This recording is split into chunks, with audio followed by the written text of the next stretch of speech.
பண்டிகை காலத்தில் அத்தியாவசிய பொருட்களின் விலைகள் அதிகரிக்கப்பட மாட்டாது என வர்த்தகம், உணவு, பாதுகாப்பு மற்றும் கூட்டுறவு அபிவிருத்தி அமைச்சர் வசந்த சமரசிங்க தெரிவித்துள்ளார்.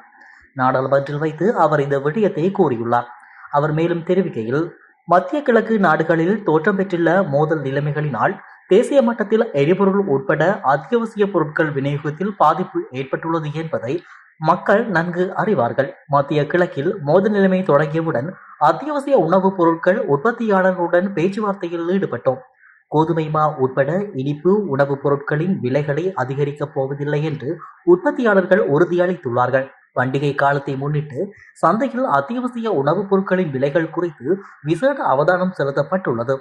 அத்தியாவசிய உணவுப் பொருட்களின் விலைகளை அதிகரிக்காமல் இருப்பதற்கு உரிய நடவடிக்கைகள் எடுக்கப்பட்டுள்ளன என்றார். சர்வதேச எல்பிஜி விலைகளில் ஏற்பட்ட கடுமையான உயர்வை தொடர்ந்தே உள்நாட்டு எரிவாயு விலைகள் திருத்தியமைக்கப்பட்டுள்ளதாக அரசாங்கம் அறிவித்துள்ளது. நேற்று நடைபெற்ற ஊடக சந்திப்பில் வைத்து கருத்து தெரிவிக்கும் போதே அமைச்சர் விஜித ஹேரத் தெரிவித்துள்ளார். உலகளாவிய எரிவாயு விலைகள் உயர்ந்துள்ளதால் உள்ளூர் விலைகளில் திருத்தம் செய்யப்பட்டுள்ளது. விலைகள் அதிகரித்துள்ள போதிலும் தற்போதைய இறக்குமதி ஏற்பாட்டின் கீழ் நாட்டிற்கு எரிவாயு விநியோகம் தடையின்றி தொடர்கிறது.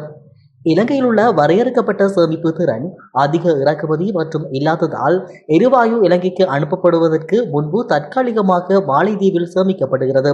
மேலும் இறக்குமதிகள் ஏறக்குறைய 3 நாட்களுக்கு ஒரு முறை வந்து சேர்க்கின்றன.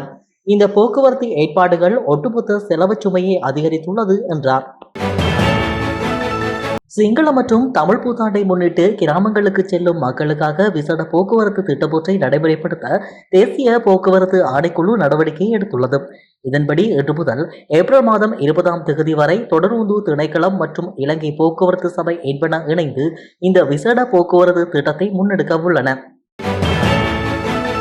பண்டிகை காலத்தை முன்னிட்டு நாடு முழுவதும் மேலதிக போலீஸ் அதிகாரிகள் பணியில் ஈடுபடுத்தப்பட்டுள்ளதாகவும் போக்குவரத்து கடமைகளுக்காக 7500 அதிகாரிகள் ஈடுபடுத்தப்பட உள்ளதாகவும் போலீஸ் ஊடக பேச்சாளர் உதவி போலீஸ் அத்தியட்சகர் FU உட்லர் தெரிவித்துள்ளார். பண்டிகை கால பாதுகாப்பு ஏற்பாடுகள் தொடர்பில் ஊடகங்களுக்கு கருத்து வெளியிட்ட போதே அவர் இதனை குறிப்பிட்டுள்ளார். நீர்நிலைகளில் மூழ்கி ஏற்படும் மரணங்களை தவிர்க்க 400 போலீஸ் உயிர் காக்கும் பிரிவினர் சேவையில் ஈடுபடுத்தப்பட்டுள்ளனர். மேலும் புத்தாண்டு காலத்தில் பட்டாசு பயன்பாட்டினால் ஏற்படும் விபத்துகளை தவிர்க்க மக்களுக்கு ஆலோசனைகள் வழங்கப்பட்டன. மத்திய கிழக்கு யுத்த நிலைமையுடன் நாட்டின் பல துறைகளில் நெருக்கடி நிலை ஏற்பட்டுள்ளது. பாதிக்கப்படும் துறைகள் குறித்து கவனம் செலுத்தி சில மானியங்களை வழங்குவது குறித்து கவனம் செலுத்தியுள்ளோம் என ஜனாதிபதி அனுரகுமார திசாநாயக்க நேற்று பாராளுமன்றத்தில் தெரிவித்துள்ளார். நீர்த்தேக்கங்களில் நீர்மட்டம் வேகமாக குறைந்து வருவதால் துணை நீர்த்தேக்கங்களில் இருந்து இயக்கப்படும் லபுகம மற்றும் கலடுவாவ நீர் சுத்திகரிப்பு நிலையங்களில் மட்டும் உற்பத்தி கட்டுப்படுத்தப்பட்டுள்ளதாக தேசிய நீர்வளங்கள் மற்றும் வடிகால் அமைப்பு சபை தெரிவித்துள்ளது.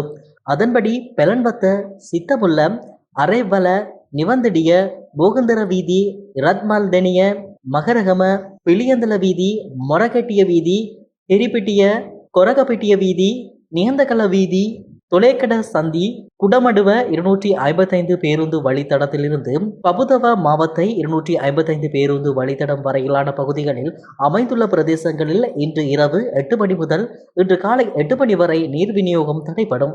அத்துடன் கலகதர, ஞாயிறு சந்தை, பின்னவெல, வெவல்பனாவ, வைகும்பே, மீபே, மாவத்தகம, பாதுக, உடுமுல்ல, அருகுவத்த, வெரகல, போபே, மலகல, கஹவல, மில்லேவ, கொட்டிகம்கொட, பொரகதர, அங்கம்பிட்டிய, அங்கமண்ண, மீரியகல்ல இன்று காலை 8 மணி முதல் இரவு 8 மணி வரை நீர் விநியோகம் தடைப்படும் என அறிவிக்கப்பட்டுள்ளது.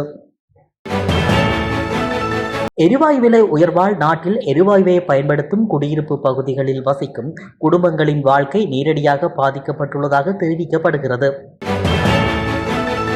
இந்திய துணை ஜனாதிபதி CP ராதாகிருஷ்ணன் 2 நாள் உத்தியோகபூர்வ விஜயம் மேற்கொண்டு விரைவில் இலங்கை வரவுள்ளதாக ஜனாதிபதி ஊடக பிரிவு தெரிவித்துள்ளது.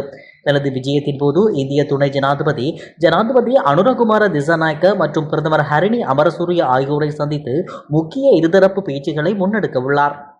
நாட்டில் டிஜிட்டல் பொருளாதார இலக்குகளை அடைவதற்கு புதிதாக ஆரம்பிக்கப்பட்டுள்ள தேசிய QR கொடுப்பனவு முறைமைக்கு வங்கி மற்றும் நிதி நிறுவனங்கள் தமது முழுமையான பங்களிப்பை வழங்க வேண்டும் என ஜனாதிபதி அனுரகுமார திசாநாயக்க வலியுறுத்தியுள்ளார். ஆட்பதிவு திணைக்களத்தின் உத்தியோகபூர்வ தொலைபேசி இலக்கத்தை பயன்படுத்தி பொதுமக்களின் தனிப்பட்ட தகவல்களை திருடும் மோசடி நடவடிக்கைகள் குறித்து எச்சரிக்கை விடுக்கப்பட்டுள்ளது. ஆட்பதிவு திணைக்களம் அறிக்கை ஒன்றினை வெளியிட்டு பொதுமக்களை எச்சரித்துள்ளது.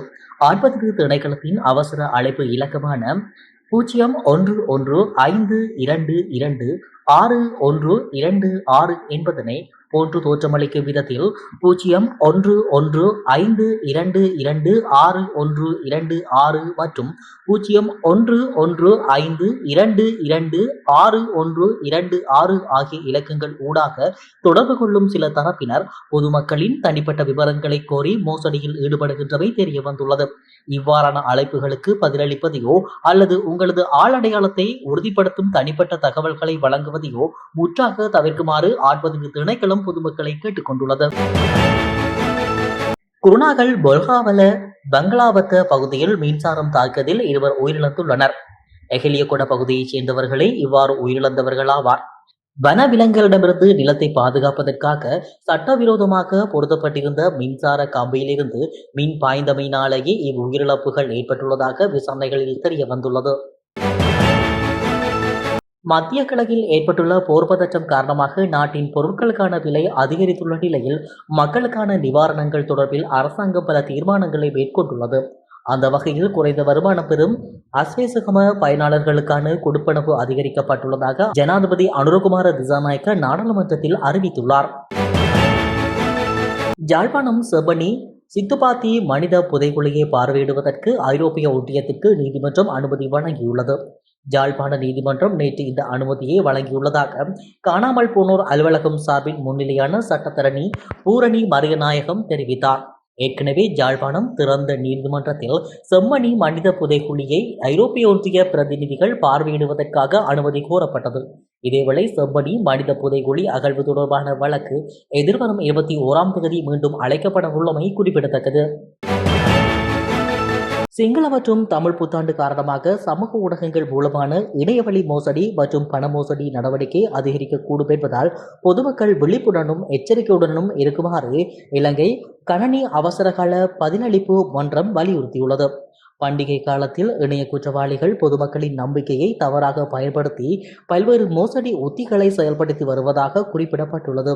குறிப்பாக அரசாங்க சேவை வழங்குனர்கள், திணைக்களங்கள், நன்கு அறியப்பட்ட கடைகள் மற்றும் வணிக நிறுவனங்கள் போல் ஆள்மாறாட்டம் செய்து பொதுமக்களை தவறாக வழிநடத்தும் சம்பவங்கள் பதிவாகியுள்ளதாக கூறப்படுகிறது. இதுபோன்ற மோசடி செயல்களால் பலர் தங்கள் வங்கிக் கணக்குகளிலிருந்து நேரடியாக பணத்தை இழந்துள்ளதாக அறிக்கைகள் வந்துள்ளன. எதிர்வரும் சிங்கள மற்றும் தமிழ் புத்தாண்டு கொண்டாட்டங்களுக்கு தேவையான மின்சாரத்தை வழங்குவதற்கு இலங்கை மின்சார நிறுவனம் தயாராக உள்ளதாக அமைச்சர் விஜித ஹேரத் தெரிவித்துள்ளார். நேற்று நடைபெற்ற அமைச்சரவை தீர்மானங்களை அறிவிக்கும் ஊடகவியலாளர் சந்திப்பில் கலந்து கொண்டு கருத்து வெளியிட்ட போதே அவர் இதனை குறிப்பிட்டுள்ளார். அத்தோடு மின்சார நிறுவனத்திற்கு உரிய கட்டணங்களை செலுத்தி இந்த விழாக்களுக்காக மின்சாரத்தை பெற்றுக்கொள்ளும் வசதி தற்போது செயல்பட்டுள்ளதாகவும் அவர் மேலும் தெரிவித்துள்ளார்.